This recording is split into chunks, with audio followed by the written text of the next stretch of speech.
प्रभु में सारे भाई बहनों को जय मसीह की। Praise the Lord. Lagan ministry YouTube Bible Hindi story व वचन चैनल पर आपका वेलकम, आपका स्वागत करते हैं। आमीन, हालेलुया। आज की कहानी का नाम है हन्ना और पनिन्ना। बाइबल के अनुसार एफ्राइम के पहाड़ी प्रदेश के रामातैम सोपीन शहर में एक आदमी रहता था जिसका नाम एल्काना था। यह एफ्राइमी आदमी यरोहाम का बेटा था। एल्काना की दो पत्नियां थीं। एक का नाम हन्ना था और दूसरी का पनिन्ना।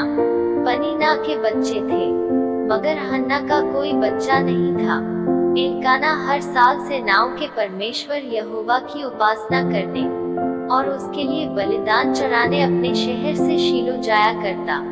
हर वर्ष की भांति इस वर्ष भी हन्ना सफर की तैयारियों में लगी हुई है और अपनी समस्याओं को भूलने की पूरी कोशिश कर रही है। देखा जाए तो यह खुशी का मौका है क्योंकि उसका पति एल्काना हमेशा की तरह इस बार भी सालाना त्योहार में उपासना के लिए अपने पूरे परिवार को शीलो ले जा रहा है। यहोवा भी यही चाहता था कि ऐसे मौकों पर उसके लोग खुशियां मनाएं। इसमें कोई शक नहीं कि हन्ना भी बचपन से इन त्योहारों के समय बड़ी खुश रहती थी, मगर कुछ सालों से ऐसे मौकों पर उसकी खुशी छिन गई। उसका पति एल्काना उससे बहुत प्यार करता, मगर एल्काना की दूसरी पत्नी पनिन्ना, ऐसा लगता है कि पनिन्ना ने हन्ना का जीना मुश्किल करने की ठान ली थी। पनिन्ना इन सालाना मौकों पर भी उसका दुख बढ़ा देती थी, मगर कैसे? क्योंकि वह उसको चिढ़ाती रहती थी। अगर आप जिंदगी में ऐसी मुश्किलों का सामना कर रहे हैं जिससे आपकी खुशी छिन गई है, तो आपको हन्ना की कहानी से बहुत हिम्मत मिल सकती है। बाइबल बताती है कि हन्ना की जिंदगी में दो बड़ी समस्याएं थीं। एक समस्या को वह किसी तरह झेल सकती थी, मगर दूसरी पर उसका कोई जोर नहीं था। पहली समस्या यह थी कि उसकी एक सौतन थी जो उससे बहुत नफरत करती थी, और दूसरी वह बांझ थी। जो औरत बच्चे के लिए तरसती है, उसके लिए बांझ होना बहुत दुख की बात होती है। हन्ना के जमाने में और उसके समाज में बांझ होना और भी दुख की बात होती थी।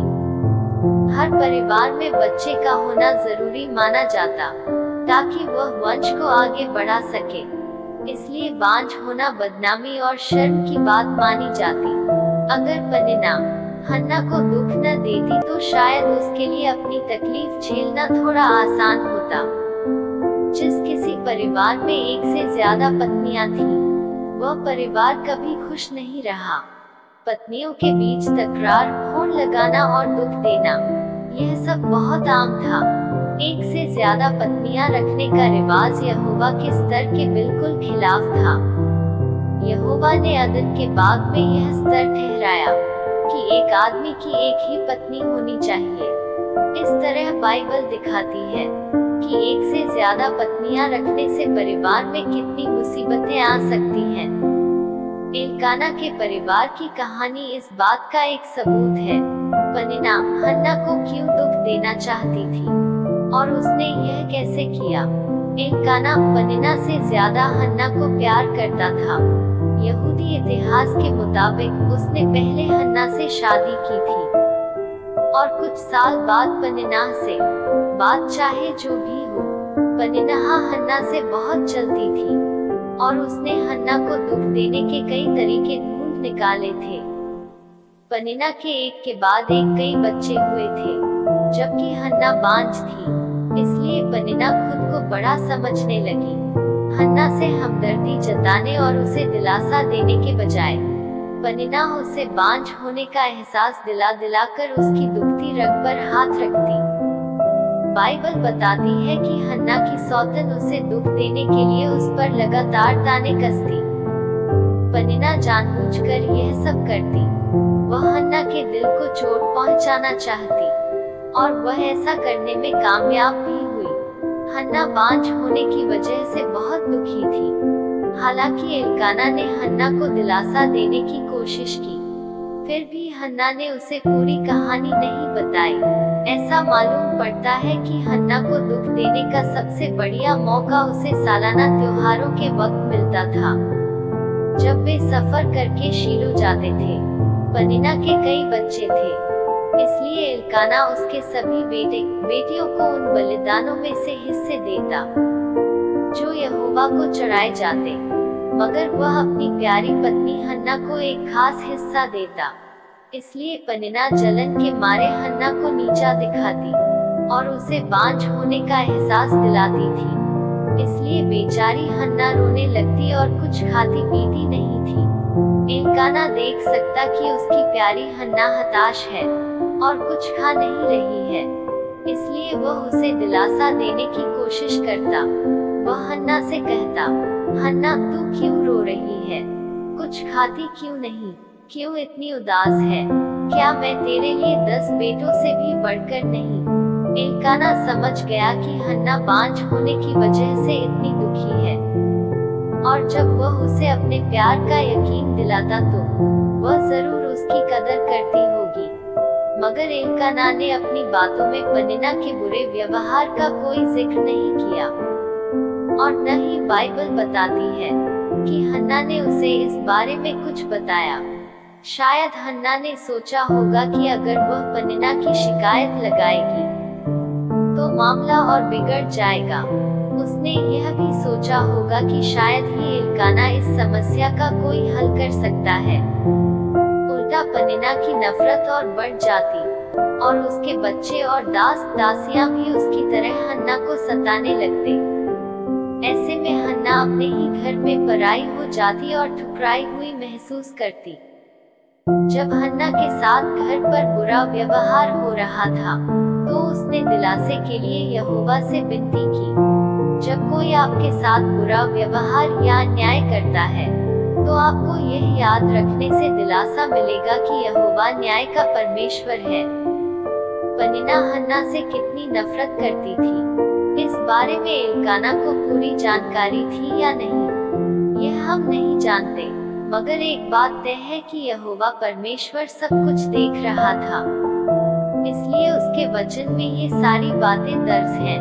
इससे उन लोगों को कड़ी चेतावनी मिलती है जो दूसरों से जलने और नफरत करने की वजह से उनके साथ बुरा व्यवहार करते हैं। दूसरी तरफ हन्ना जैसे मासूम और शांति पसंद लोग इस बात से दिलासा पा सकते हैं कि न्याय का परमेश्वर यहोवा अपने वक्त पर और अपने तरीके से सब कुछ ठीक कर देगा। शायद हन्ना भी यह बात जानती थी, इसलिए उसने मदद के लिए यहोवा को ही पुकारा। हन्ना ने अपनी सौतन के बुरे व्यवहार के बावजूद भी परमेश्वर के भवन शीलो जाने का फैसला लिया। सुबह सुबह एल्काना के घर में हलचल मची हुई थी। हर कोई, यहाँ तक कि बच्चे भी सफर की तैयारी में लगे हुए थे शीलो जाने के लिए। इस बड़े परिवार को एफ्राइम के पहाड़ी प्रदेश से होते हुए 30 किलोमीटर से ज्यादा लंबा सफर तय करना था।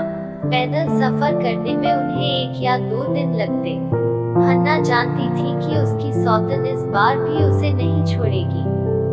फिर भी वह घर पर बैठी नहीं रही, बल्कि उसने शीलो जाने का फैसला किया। इस तरह हन्ना आज तक यहोवा के उपासकों के लिए एक अच्छी मिसाल रही है। चाहे लोग हमारे साथ बुरा व्यवहार क्यों न करें, हमें यहोवा की उपासना कभी नहीं छोड़नी चाहिए। अगर हम उसकी उपासना करना छोड़ दें तो हमें वे आशीषें नहीं मिलेंगी जिनसे हमें धीरज धरने की ताकत मिलती है। पूरा दिन घुमावदार पहाड़ी रास्ते पर चलने के बाद उन्हें शीलो दिखाई देने लगा। यह शहर एक पहाड़ी पर बसा था जो चारों तरफ से बड़ी बड़ी पहाड़ियों से घिरा हुआ था। जैसे जैसे वे शीलो के करीब पहुंच रहे थे, हन्ना ने मन में बहुत सोचा होगा कि वह यहोवा से प्रार्थना में क्या कहेगी। वहां पहुंचने के बाद पूरा परिवार खाना खाने बैठा। फिर मौका मिलते ही हन्ना अकेली यहोवा के पवित्र डेरे की तरफ चली गई। डेरे की दहलीज के पास महायाजक एली बैठा था। मगर हन्ना ने उसे नहीं देखा क्योंकि उसका पूरा ध्यान यहोवा से प्रार्थना करने पर लगा हुआ था। यहाँ आकर उसे पूरा यकीन हो गया कि उसकी पुकार सुनी जाएगी। चाहे उसकी दुर्दशा कोई न समझे, लेकिन स्वर्ग में रहने वाला उसका पिता जरूर समझेगा। वह खुद को और रोक न सकी और रोने लगी। सिसकियां भरते भरते हन्ना का पूरा शरीर कांप रहा था। वह मन ही मन यहोवा से बात कर रही थी। जब वह अपने दिल का दर्द शब्दों में बयान कर रही थी, तो उसके होंठ कांप रहे थे। उसने देर तक प्रार्थना की और अपने पिता यहोवा के आगे अपने दिल का सारा हाल कह सुनाया। उसने परमेश्वर से सिर्फ एक औलाद की भीख नहीं मांगी। वह न सिर्फ आशीष पाना चाहती थी, बल्कि उससे जो बन पड़ता उसे देना भी चाहती थी। इसलिए उसने एक मन्नत मानी कि अगर उसके एक बेटा होगा, तो वह उसे जीवन भर के लिए यहोवा की सेवा में दे देगी। प्रार्थना के मामले में हन्ना यहोवा के सभी सेवकों के लिए एक बेहतरीन मिसाल है। यहोवा हमसे कहता है कि हम उससे प्रार्थना में खुलकर बात करें और बेझिझक उसे अपनी परेशानियां बताएं, ठीक जैसे एक छोटा बच्चा अपने पिता पर भरोसा करता है और उसे सारी बातें बताता है। प्रार्थना के बारे में पतरस ने परमेश्वर की प्रेरणा से यह बात लिखी, जिससे हमें बहुत दिलासा मिलती है। तुम अपनी सारी चिंताओं का बोझ उसी पर डाल दो, क्योंकि उसे तुम्हारी चिंता है। 1 पतरस 5:7। मगर इंसान यहोवा की तरह नहीं होते। वे हमारी भावनाएं और हमारा दर्द पूरी तरह नहीं समझ सकते। जब हन्ना रोती हुई प्रार्थना कर रही थी, तो अचानक एक आवाज आई जिससे वह चौंक गई। यह आवाज महायाजक एली की थी, जो उसे ध्यान से देख रहा था। उसने कहा, तू कब तक नशे में रहेगी? जा, नशा उतरने के बाद आना। एली ध्यान से देख रहा था कि हन्ना के होंठ कांप रहे हैं। वह सिसकियां भर रही है और उसका मन बेचैन है, लेकिन यह पूछने के बजाय कि हन्ना को क्या हुआ, वह तुरंत मान बैठा कि वह नशे में है। जरा सोचिए, दुख की उस घड़ी में हन्ना पर क्या गुजरी होगी। उसने सोचा भी नहीं होगा कि महायाजक एली, जो इतने ऊंचे पद पर है, उस पर ऐसा गलत इल्जाम लगा सकता है। लेकिन ऐसे में भी हन्ना ने विश्वास की क्या ही बढ़िया मिसाल रखी। उसने एक इंसान की खामियों की वजह से निराश होकर यहोवा की उपासना करना नहीं छोड़ा। उसने आदर के साथ एली को अपनी हालत बताई। जब एली को अपनी गलती का एहसास हुआ, तो उसने शायद नरमी से उससे बात की। उसने कहा, बेफिक्र होकर घर जा। इस्राएल का परमेश्वर तेरी विनती सुने, तेरी मनोकामना पूरी करे। आमीन, हालेलुया। यहोवा के आगे अपना दिल खोल देने और पवित्र डेरे में उसकी उपासना करने का हन्ना पर क्या असर हुआ, बाइबल बताती है। तब वह औरत वहां से चली गई। उसने जाकर कुछ खाया और उसके चेहरे पर फिर उदासी न रही। जी हाँ, हन्ना ने राहत महसूस की। उसने अपने दिल का सारा बोझ अपने पिता यहोवा पर डाल दिया था, जो उससे ज्यादा ताकतवर है। क्या आपको लगता है कि ऐसी कोई समस्या है जिसे परमेश्वर हल नहीं कर सकता?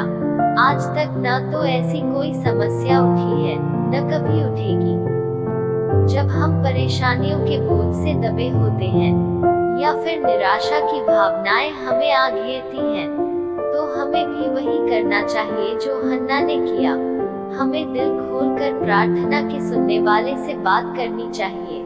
अगर हम विश्वास के साथ ऐसा करें, तो परमेश्वर की वह शांति जो समझ से परे है, हमारी निराशा को दूर कर देगी। हमारे परमेश्वर जैसी चट्टान और कोई नहीं। अगली सुबह हन्ना एल्काना के साथ फिर से पवित्र डेरे में गई। उसने जरूर अपने पति को अपनी गुजारिश और मन्नत के बारे में बताया होगा, क्योंकि मूसा के कानून में अगर एक पत्नी अपने पति की इजाजत के बिना कोई मन्नत मानती है, तो पति उस मन्नत को रद्द कर सकता है। लेकिन इस वफादार आदमी ने ऐसा नहीं किया। इसके बजाय उन दोनों ने पवित्र डेरे में यहोवा की उपासना की और घर लौट गए।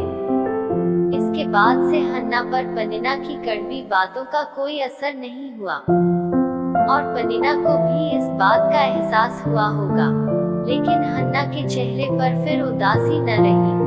ये शब्द दिखाते हैं कि उस दिन से वह दुखी नहीं थी बल्कि खुश रहने लगी। पनिन्ना को जल्द पता चल गया होगा कि अब उसके बुरे व्यवहार का हन्ना पर कोई असर नहीं हो रहा है। इसके बाद बाइबल में कहीं पनिन्ना का जिक्र नहीं मिलता। कुछ समय बाद हन्ना गर्भवती हुई। अब उसकी खुशी का ठिकाना न रहा, लेकिन एक पल के लिए भी वह भूली नहीं कि उसे यह खुशी किसने दी है।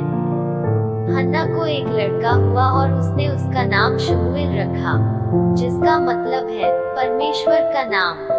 जाहिर है कि यह नाम परमेश्वर का नाम पुकारने की तरफ इशारा करता है, जैसे हन्ना ने किया। उस साल वह एल्काना और अपने परिवार के साथ शीलो नहीं गई। अगले 3 साल तक हन्ना अपने बच्चे शमूएल के साथ घर पर ही रही, जब तक कि उसका दूध नहीं छुड़ाया गया। फिर उसने उस दिन के लिए हिम्मत जुटाई जब उसे अपने कलेजे के टुकड़े से बिछड़ना था। हन्ना के लिए अपने बच्चे से जुदा होना बहुत मुश्किल रहा होगा। बेशक वह जानती थी कि पवित्र डेरे में शमूएल की अच्छी देखभाल होगी। शायद वहां सेवा करने वाली कुछ औरतें उसका ख्याल रखती। फिर भी शमूएल काफी छोटा था और ऐसे में कौन माँ अपने छोटे बच्चे से अलग रहना चाहेगी। मगर हन्ना और एल्काना कुड़ते हुए नहीं, बल्कि एहसान भरे दिल से उसे यहोवा के भवन में ले गए। वहां उन्होंने बलिदान चढ़ाए और फिर शमूएल को एली के हाथों सौंप दिया। उन्होंने एली को याद दिलाया कि 3 साल पहले हन्ना ने मन्नत मानी थी। हन्ना की हर बात से उसका गहरा विश्वास साफ झलकता है। हन्ना ने प्रार्थना में अपने पिता यहोवा की पवित्रता, उसके न्याय और उसकी वफादारी की भी तारीफ की। यहोवा के इन सारे गुणों की वजह से वह कह सकी, हमारे परमेश्वर जैसी चट्टान और कोई नहीं। वाकई यहोवा पूरी तरह भरोसेमंद और कभी न बदलने वाला परमेश्वर है। वह कुचले हुओं और दीन दुखियों के लिए एक शरण है, जो मदद के लिए उसे पुकारते हैं। छोटे शमूएल के लिए यह क्या ही बड़ी आशीष थी कि उसकी माँ को यहोवा पर पक्का विश्वास था। यहोवा के भवन में बड़े होते वक्त उसे जरूर अपनी माँ की याद आती होगी, लेकिन उसे ऐसा कभी नहीं लगा कि उसके माँ बाप उसे भूल गए हैं, क्योंकि साल दर साल हन्ना शीलो आती थी और अपने दुलारे के लिए बिन आस्तीन का एक बागा बनाकर लाती थी। हम कल्पना कर सकते हैं कि हन्ना कितने प्यार से अपने बेटे को बागा पहनाती होगी और उसकी सिलवटों को ठीक करती होगी। बागा पहनाते हुए जब वह उससे मीठी मीठी बातें करती होगी और उसका जोश बढ़ाती होगी, तो वह कैसे प्यार से उसे निहारती होगी। सच, शमूएल के लिए उसकी माँ किसी आशीष से कम नहीं थी। और जब शमूएल बड़ा हुआ तो वह भी अपने माँ बाप और पूरे इस्राएल के लिए आशीष साबित हुआ। यहोवा भी हन्ना को नहीं भूला। उसने हन्ना को और आशीषें दी जिस वजह से उसके 5 और बच्चे हुए। लेकिन शायद हन्ना के लिए सबसे बड़ी आशीष थी अपने पिता यहोवा के साथ उसका रिश्ता, जो सालों के गुजरते हुए मजबूत होता गया। हमारी दुआ है कि हन्ना के जैसा विश्वास बढ़ाने से यहोवा के साथ आपका रिश्ता भी मजबूत होता जाए। हन्ना ने अपनी पहली प्रार्थना में यहोवा को सेनाओं का परमेश्वर कहकर पुकारा। बाइबल के मुताबिक सबसे पहले हन्ना ने ही यहोवा के लिए यह उपाधि इस्तेमाल की थी। पूरी बाइबल में यह उपाधि 285 बार आती है और यह दिखाती है कि यहोवा स्वर्गदूतों की एक विशाल सेना पर अधिकार रखता है। आमीन, हालेलुया। इस तरह हन्ना और पनिन्ना की ये कहानी यहाँ पर समाप्त हो जाती है। आगे भी नई नई कहानियों और वचनों को सुनने के लिए आप जुड़े रहे लगन ministry YouTube, Hindi Bible story और वचन चैनल पर। जहां पर आप बाइबल की सच्ची कहानियों व वचनों को देख और सुनकर अपने विश्वास को परमेश्वर में बनाए रखें। धन्यवाद। प्रभु यीशु की कृपा आप सब पर बनी रहे। पिता का प्रेम, यीशु का अनुग्रह, पवित्र आत्मा सहभागिता आप पर और आपके परिवार पर हमेशा बनी रहे। आमीन। सबको जय मसीह की।